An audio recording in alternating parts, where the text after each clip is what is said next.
The Pali word for meditation, bhavana, means to develop. And as you focus on your breath, you're trying to develop good qualities in the mind.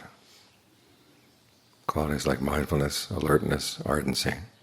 Mindfulness means keeping something in mind. In this case, you're going to keep in mind the fact that you're going to stay with the breath. Each time it comes in, each time it goes out. You try to remember to make it comfortable as you can. You can experiment for a bit with long breathing, short breathing, fast, slow, heavy, light, deep or shallow. As for alertness, you want to watch what you're doing, see what the results are.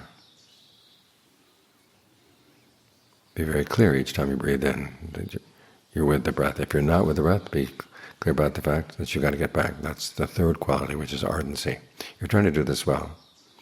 You don't just wander around for a bit. The mind needs to be trained.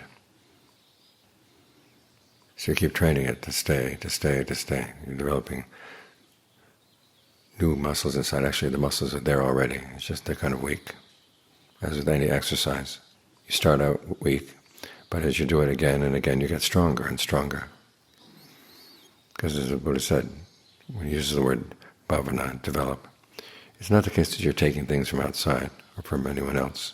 You're developing qualities you already have inside. They're pretty simple. Mindfulness, the ability to keep something in mind. Alertness, the ability to know what you're doing while you're doing it.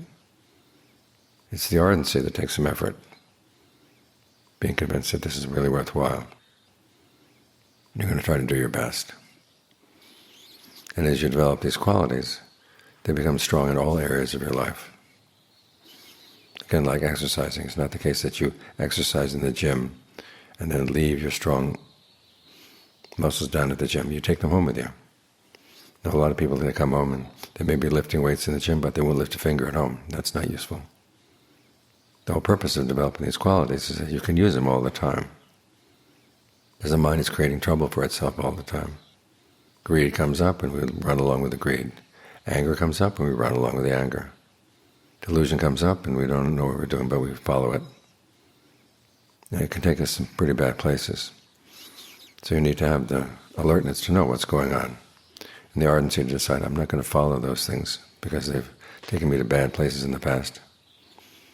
Why do I keep following them? I've got other places to go, better things to do. When you use these qualities in this way, they get strong. And they become your refuge. As the Buddha said, mindfulness, when you develop it, is like an island in the middle of a flood. The flood waters rise, they flow past very fast. But as long as you're on the island, you're safe. We live in this world of fast-flowing rivers. People's emotions run really fast. And it's important that we not get caught up in their emotions. Just like knowing that we live in a place where there's a lot of heat. The heat is a quality of the body, but it doesn't have to come into the mind. So as long as you keep things separate like this, then you're safe. And you realize that you do have good qualities inside. It's simply a matter of developing what you've got. The Buddha lays out the path, but as he says, he's just like someone who gives instructions, gives directions. It's up to you to follow the path, but it's something you can follow. As he said, if it were not humanly possible to develop good qualities, he wouldn't have taught that. And if people didn't benefit from developing good qualities, he wouldn't have taught that either. So it's something that's possible and it's beneficial. It's a good skill to know, good skill to master. Because it does become your refuge, it does become your protection. In this world that's so full of rushing emotions, we can find a place where we can stay safe and still. And we provide a good example for other people as well.